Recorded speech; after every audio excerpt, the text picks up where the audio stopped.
Boa noite a todos os nossos ouvintes, espero que nos estejam a sintonizar, como habitualmente, nas melhores condições. Este, já deu conta, é o seu programa Ser Igreja, que habitualmente está no ar neste horário e que lhe faz companhia até cerca da meia-noite, com notícias, com comentários e com reflexões também, preparando o domingo, que é já daqui a 2 dias. Como habitualmente, também dou a informação, que isto já é uma cega-rega desgraçada, de que pode ver o programa também no canal do YouTube da Diocese de Braga ou na página da Diocese, com a vantagem de, se hoje não puder ver até ao fim, poder ver o programa por completo, ou então pode ver, também se entender assim, ver os anteriores. E já agora eu faço o apelo que tenho feito ultimamente: partilhe com o Facebook, ponha na sua rede de amigos, porque quanto mais pessoas virem, provavelmente alguém há de aproveitar e terá benefício deste nosso serviço da Igreja que está em Braga. Temos vindo, isto um bocado intermitentemente, a refletir sobre a exortação apostólica do Papa Francisco, Evangelii Gaudium, com o Sr. D. António Moiteiro, que está aqui connosco mais uma vez, pela 3ª ou 4ª vez, já não me lembro. Penso que é a 4ª. A 4ª vez. Sr. D. António, boa noite. Boa noite a todos, a si e aos ouvintes. É com muito gosto. De facto, esta exortação apostólica é um documento absolutamente notável, precisa de ser bem esmiuçado, porque há muito para dizer. Nós não podemos, como é lógico, não se pode fazer uma leitura página a página e vamos indo capítulo a capítulo. O Sr. António vai fazendo a sua apreciação, chamando a atenção para alguns aspectos mais relevantes, e o desafio fica que cada leitor, cada ouvinte, seja um leitor desta exortação. E aprofunde os temas que... E se pertence a um grupo, a uma comunidade, a uma paróquia, incentive o debate em grupo, promovam na vossa paróquia debates sobre Evangelii Gaudium, isto é, tentem dinamizar, tentem dialogar, tentem comunicar e ajudem quem tem dúvidas a esclarecer, porque esta exortação apostólica tem muito que se lhe diga. Sr. D. António, hoje nós iríamos então para o capítulo 4º, que é muito interessante e que, sobretudo, não exclusivamente, mas sobretudo para os leigos, é muito importante. A dimensão social da evangelização. Está na linha da solicitude social da Igreja, do Gaudium et Spes, etc., Lumen Gentium, etc., do Concílio Vaticano II, mas tem uma linguagem própria deste Papa. Portanto, este Papa encontrou, ou nós encontramos neste Papa, uma linguagem diferente. Começa logo com esta frase que me parece importante: evangelizar é tornar o reino de Deus presente no mundo. Isso faz-me lembrar a exortação apostólica, o Papa cita aqui, de Paulo VI, Evangelii Nunciandi. Evangelizar é tornar o reino de Deus presente no mundo. Isto não é para uns quantos eleitos, pois não? Não, isto é para todo o povo de Deus, para todos os batizados, e até podemos acrescentar para todos os homens de boa vontade, porque devemos alargar o âmbito das palavras do Santo Padre, que, sendo um documento dirigido à Igreja, ele tem repercussões até sociais fora do âmbito das comunidades cristãs. E quando nós dizemos que a evangelização tem uma dimensão social, é evidente que nós não podemos anunciar o Evangelho de Jesus, que é a Boa Nova, que é Ele próprio, se não levarmos as pessoas a uma identificação com Ele, a uma identificação com Cristo. E é essa identificação que leva à mudança, que leva, na linguagem cristã, à conversão. O que significa que o encontrar-se com Cristo deve levar a pessoa a implicar a sua vida em transformar a realidade na qual está inserida.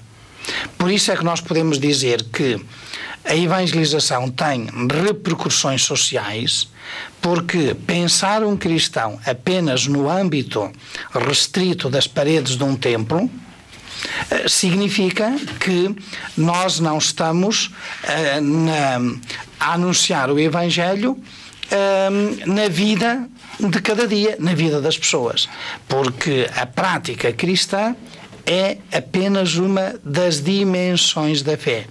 Eu gostaria de sublinhar aqui, uma vez que referiu que é para todo o povo de Deus e para todas as pessoas, mas particularmente para nós cristãos, é que um cristão na sua acessão da palavra é alguém que acredita, alguém que celebra e alguém que vive a sua fé. Alguém que acredita e há um conteúdo da fé ao qual devemos aderir. Mas há depois a celebração da fé, que deve levar cada um de nós a este encontro íntimo e com Deus, sobretudo através dos sacramentos e na Eucaristia. Mas tudo isso depois deve ser vivido. E como a nossa vida não a podemos compartimentar, não há compartimentos estanques na nossa vida, mas a nossa vida é uma vida que se insere nos vários âmbitos da sociedade. É aí que nós temos de viver. Então podemos dizer que o cristão é aquele que acredita, aquele que celebra e aquele que testemunha a sua fé. Isto levanta problemas muito, muito interessantes e de uma grande atualidade. Não é de agora, mas agora, isto é, neste tempo, deste início do século XXI, há uma tendência ideológica dominante para confinar os cristãos e o cristianismo ao templo, isto é, para dentro. Nada de fora, como se o cristão pudesse ser cristão da cabeça para cima e umas vezes, do lado direito para outras vezes, às segundas, quartas e sextas, já agora ao domingo, e aos outros dias não ser, ser só quando politicamente fosse correto, e quando politicamente não for, deveria calar-se, não devia intervir. E o Papa diz, já não se pode afirmar que a religião se deve limitar ao âmbito privado e serve apenas para preparar as almas para o céu. Por conseguinte, ninguém pode exigir-nos que releguemos a religião para a intimidade secreta das pessoas, sem qualquer influência na vida social e nacional, sem nos preocuparmos com a saúde das instituições da sociedade civil, sem nos pronunciarmos sobre os acontecimentos que interessam aos cidadãos. É o número 183 deste capítulo 4. Isto é um apelo extremamente veemente à animação cristã da ordem temporal por parte dos cristãos. Isto é, os cristãos são convidados, convocados, compelidos, não sei mais verbos idênticos, que têm esta força de serem fermento, de estarem no mundo. Mas o Papa, neste capítulo 4, começa por dizer-nos que o querigma tem repercussões sociais. São as repercussões sociais do querigma. Eu gostaria de, com os nossos ouvintes, explicar bem em que consiste o querigma. Porque, no fundo, o querigma é o anúncio de Cristo ressuscitado. Tecnicamente, nós podemos dizer que o querigma consiste em o verbo, o Jesus que se faz carne, que habita entre nós, que passou a sua vida fazendo o bem, que fez o apelo à mudança, à conversão. Por isso os evangelhos começam, particularmente São Marcos, convertei-vos, está próximo o reino dos céus, mas que este anúncio passa essencialmente pela morte e ressurreição de Cristo. E nós hoje somos os continuadores desta presença do ressuscitado no meio do mundo. Então, se o querigma é o anúncio do ressuscitado no mundo e nas suas várias dimensões, então em que consiste o reino de Deus? O reino de Deus irá consistir em amar o mundo com o coração de Deus, que para nós é Cristo ressuscitado. E ao amar o mundo com o coração de Cristo, leva-nos a entender a sua vida pública nesta perspectiva. Ele veio fazer o bem. Ele passou, como disseram os apóstolos após a vinda do Espírito Santo, passou fazendo o bem. E nós somos testemunhas. E é aqui que se insere Jesus ter dito que há mais alegria no céu por um pecador que se converte. Eu vim à procura daqueles que estão... O médico vem à procura dos doentes e não dos que estão bons. Que há mais alegria no céu, que ele vai à procura da ovelha perdida. E são estas as dimensões do reino. Por isso, o número 180 tem aqui uma frase muito bonita que diz assim: a proposta é o reino de Deus. E trata-se de amar a Deus que reina no mundo. Na medida em que ele conseguir reinar entre nós, a vida social será um espaço de fraternidade, de justiça, de paz e dignidade para todos. Pronto, não é possível anunciar o reino, e o reino é Cristo ressuscitado, sem que implique transformação pessoal e comunitária. Portanto, essa frase que o Sr. António acaba de comentar, ela é um convite, é um apelo muito forte a que os cristãos, quaisquer que seja a sua formação académica, a sua condição social ou económica, a serem agentes de mudança da polis, isto é, serem da cidade, de política, serem políticos. É interessante notarmos quando Jesus lê aquele texto de Isaías na sinagoga de Nazaré. Ele, quando começa a sua vida pública, ele diz que ele vem anunciar a boa nova. Mas qual é essa boa nova? E o conteúdo é dar vista aos cegos, fazer andar os coxos, proclamar um ano de graça e de libertação, salvação para todos. Significa que este reino que Jesus vem anunciar e que vem construir é o reino que o Pai, Deus, o Deus bom, o Deus Pai, quer para os seus filhos. E a nossa felicidade ou a nossa alegria é sabermos que Deus é o nosso Pai, que nós somos seus filhos e que todos estamos implicados em transformar o mundo em reino de Deus. No fundo, foi o que Jesus veio fazer, foi construir o reino de Deus, seu Pai, que é, já a partir do Antigo Testamento, um reino de justiça, que é um reino de paz, é um reino de concórdia. E isto aparece claramente no Novo Testamento, na ação, na vida pública de Jesus. E se nós lermos os primeiros escritos do Novo Testamento após a ressurreição de Cristo, são as cartas de Paulo e dos apóstolos, é isso que aparece. Aparece sempre uma fé com implicações sociais. Aparece sempre uma fé que não pode ser vivida a nível privado apenas, mas que tem de ser inserida no mundo. Os Atos dos Apóstolos estão cheios das coletas que os cristãos faziam para ajudar outras comunidades mais pobres. Atenção às viúvas, tudo isso está claro.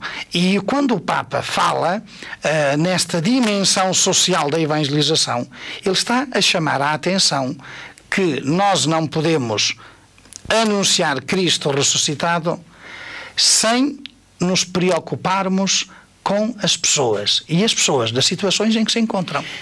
Isto eu estava a ouvi-lo com a maior atenção, porque estava a dizer coisas extremamente interessantes e oportunas e de uma forma muito, muito vigorosa, daquela expressão de Marx que dizia: a religião é o ópio do povo. Quer dizer, é como que uma alienação. Isto é, a fé, a religião, é um produto tóxico que nos retira da realidade, quando é precisamente o contrário. Quer dizer, o cristão é aquele que está atento aos sinais dos tempos, à dor, ao sofrimento, como diz este Papa, às periferias, às sobras. Ver a fé apenas na dimensão da celebração, de facto, é um ópio. Se nós vemos a fé apenas no âmbito de um templo, no âmbito da... Hoje a tentação foi desde sempre, mas hoje é uma tentação muito grande nas nossas comunidades cristãs. Esta dimensão individual e subjetiva da fé, que se manifesta em muitas dimensões e até em expressões. Eu cá tenho a minha fé, eu cá quero a minha missa, eu cá tenho o meu batizado ou o meu funeral. À la carte. É um pouco, a pessoa relaciona-se com Deus, mas sem ter em conta, muitas vezes, a comunidade. E quando falamos em comunidade, nós temos de ter cautela para diferenciar bem. A comunidade cristã são os crentes. Mas a comunidade, em geral, somos todos. São aqueles que acreditam e os que não acreditam. Estão perto e os que estão longe. E o bem comum e a paz social de que fala o Papa neste capítulo 4 é para toda a humanidade. Nós temos de nos empenhar na construção do bem comum. A alegria para nós crentes é sabermos que temos a ajudar-nos a força do Espírito Santo. Porque pode haver, e há muita gente que também se esforça por construir um mundo novo. Mas nós cristãos, isso vê-lo-emos no capítulo 5º, temos motivações diferentes para, ou devíamos tê-las, para sermos agentes de mudança neste mundo em que vivemos, que é a fé. E por isso a fé não pode ser apenas uma fé pessoal, eu acredito, nem uma fé celebrativa, eu celebro, ou celebramos em comunidade, no meu grupinho e de não saio, mas tem de ser uma fé que se testemunha e que se vive na vida, no na concreto, vida de cada dia. Aliás, continuando neste capítulo, no 183, o Papa diz que todos os cristãos, incluindo os pastores, são chamados a preocupar-se com a construção do mundo melhor. É disto mesmo que se trata, pois o pensamento social da Igreja é primariamente positivo e construtivo, orienta uma ação transformadora e, nesse sentido, não deixa de ser um sinal de esperança que brota do coração amoroso de Jesus Cristo. Ao mesmo tempo, une o próprio empenho ao esforço em campo social das demais igrejas e comunidades eclesiais, tanto na reflexão doutrinal como na prática. Isto é, não pode haver aqui compartimentos estanques. Isto é, eu vou à missa e o meu empenhamento social, as eleições que aí vêm não me interessam nada, e sei lá com eles, as opções que eles tomam, isto é, os políticos tomam, é com eles, quer dizer... Mas é connosco, é connosco. E por isso, e até é muito interessante, que é a grande reflexão que nós os cristãos, e sobretudo em Portugal, deveríamos fazer, é em que políticos e em que políticas nós votamos. Isto é, será que nós estamos atentos, nós os cristãos, estamos atentos aos programas políticos e ao desempenho político que os nossos eleitos têm em nosso nome, que eles nos respeitam? Isto é a intervenção que está aqui. Sim. Não é? Isso leva a um outro pensamento, que é, a partir do número 186, o Papa fala na inclusão social dos pobres. E aquilo que nós temos vindo a assistir, há camadas populacionais que vão sendo progressivamente excluídas, até, vamos dizer, dos vários âmbitos sociais. Dou dois exemplos muito simples. Esta manhã ouvia-se as notícias que o desemprego jovem subiu de 34 não sei quê para 35%. E também temos ouvido que um operário, um trabalhador que perca o seu trabalho com 40 e tantos anos, 50 e tantos anos, está arrumado no sentido do mundo do trabalho. E quando o Papa fala na inclusão social dos pobres, ele fala tendo em conta que os pobres são um lugar teológico onde nós podemos ouvir a voz de Deus.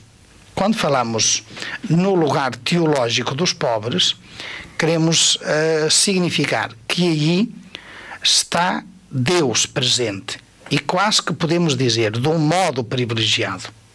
Basta ler os Evangelhos e vermos como Jesus se relacionou com os mais pobres do seu tempo. Nós andamos agora, nesta altura da Quaresma, a ler os Evangelhos catecumenais.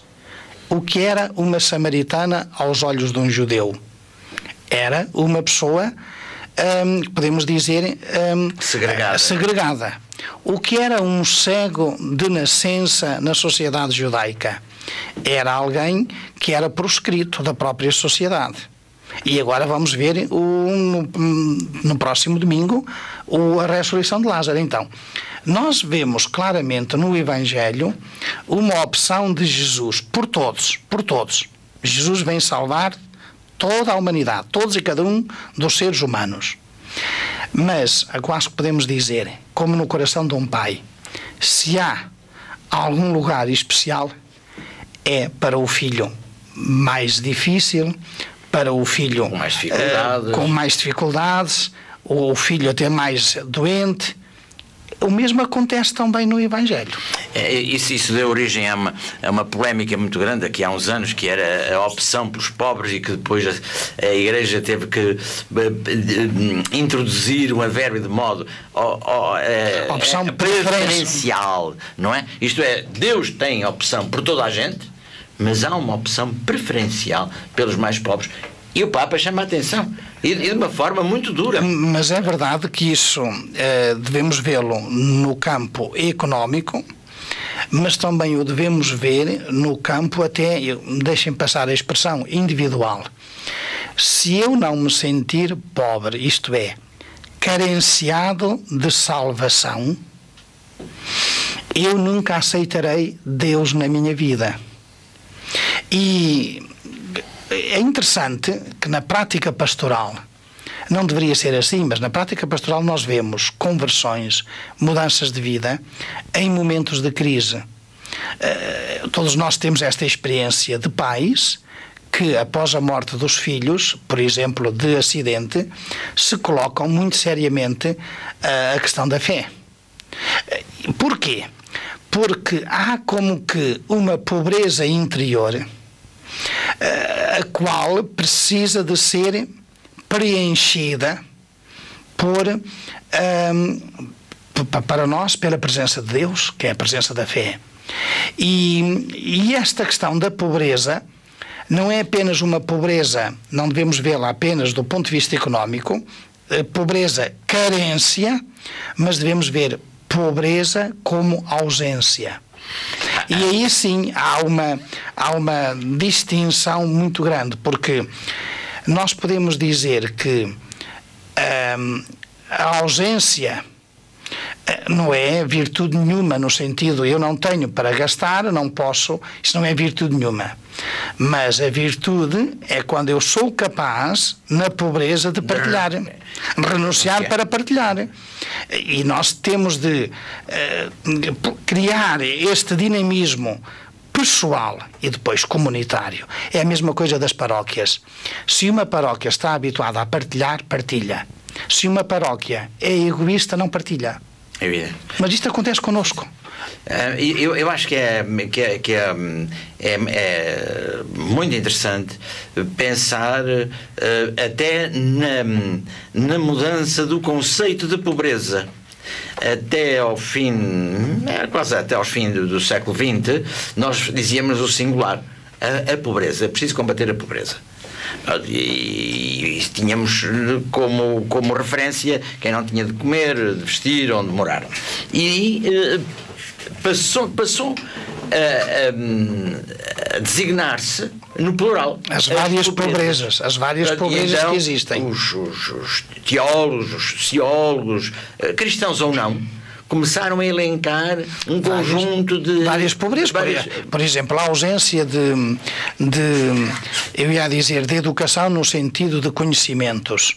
É uma pobreza no mundo de hoje. Quem não tiver um nível de formação mas fica excluído da sociedade, porque a nossa sociedade vai tão depressa que, se nós não formos capazes de acompanhar, ficamos excluídos. E quem diz essa pobreza diz tantas outras formas de pobreza que existem no mundo de hoje. É interessante.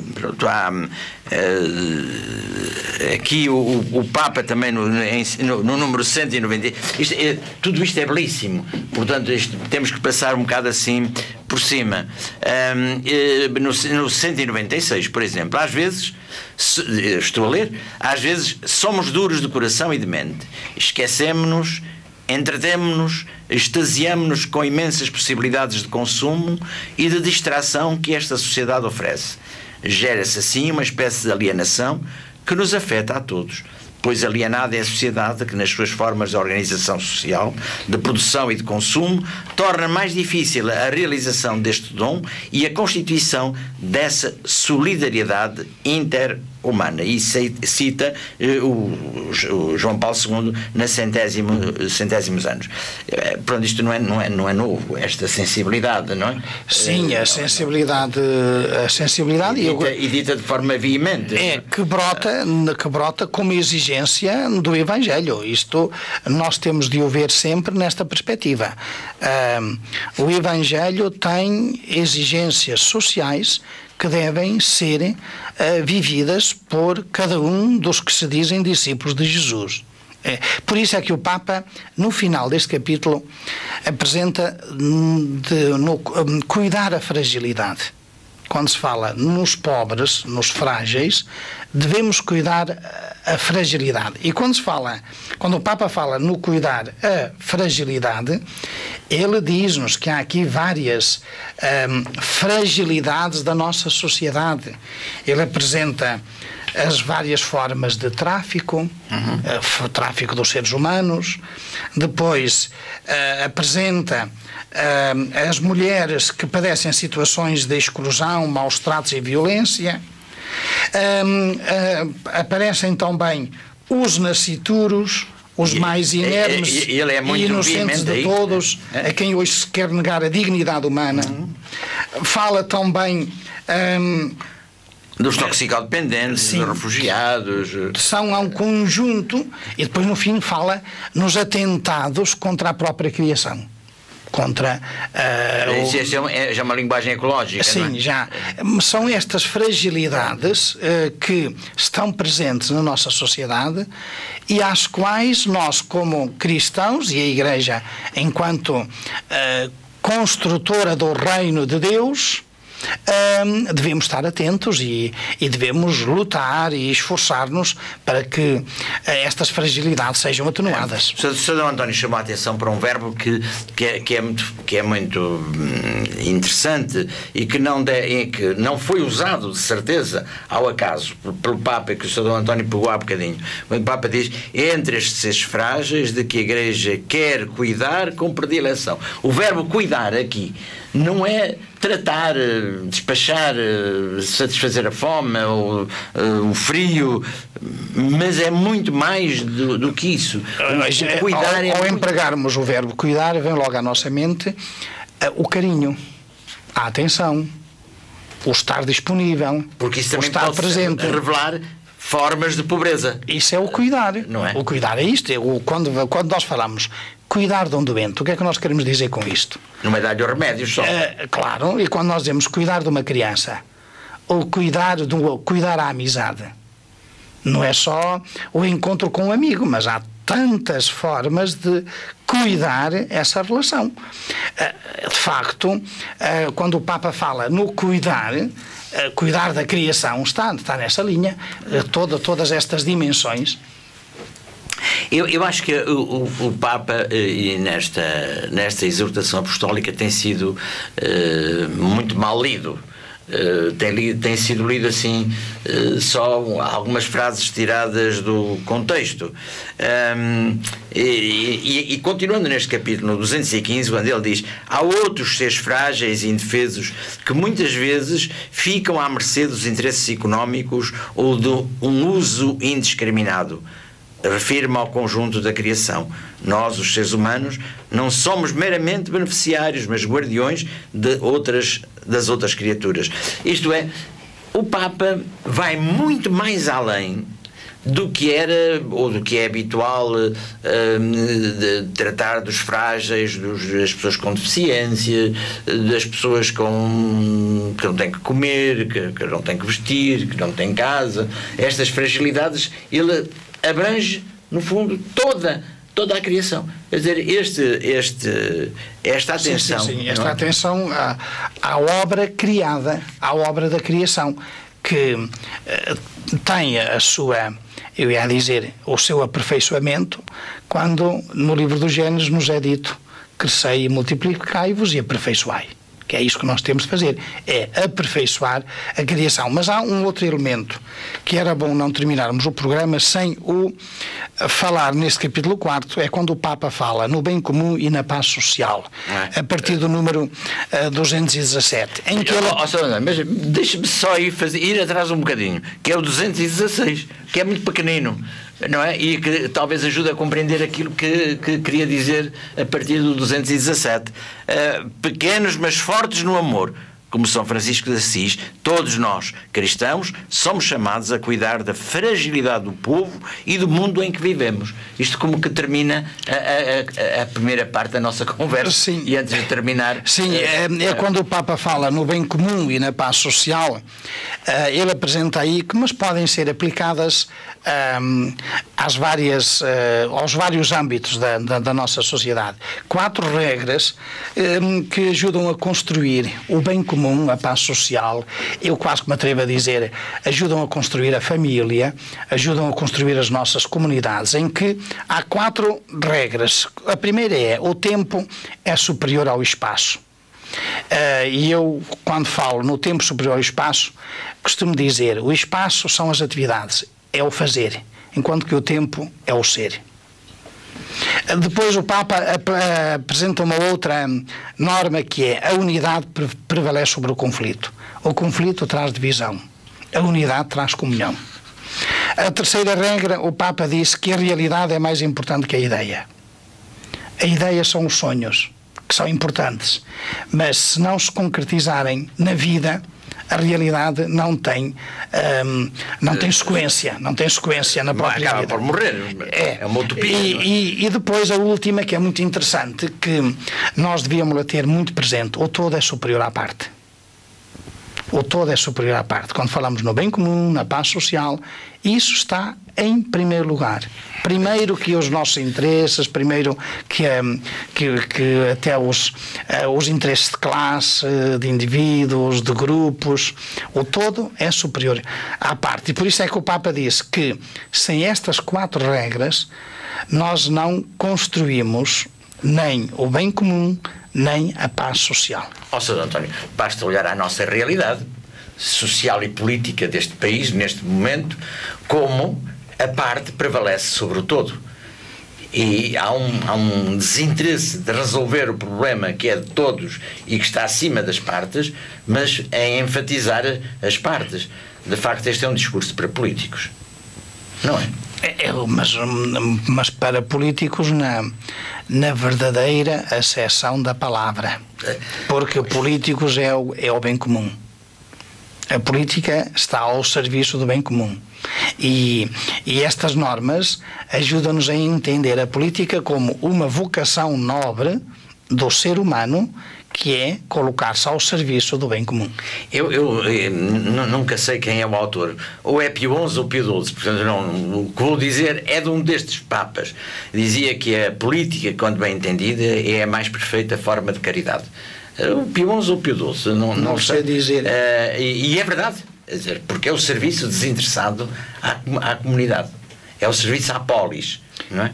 Mas o melhor serviço à caridade, e voltamos sempre à caridade não apenas de distribuição, mas à caridade amor, que é o dar a vida. E lá estão as tais consequências da evangelização. Mas isso a caridade não existe, por exemplo, sem justiça. É evidente. A caridade não existe sem amor, ela própria é amor. É evidente, não evidente. São João não define Deus como Deus é amor, Deus São Paulo no hino da caridade, a caridade tudo desculpa, tudo crê, tudo suporta. Portanto, ela é a verdadeira.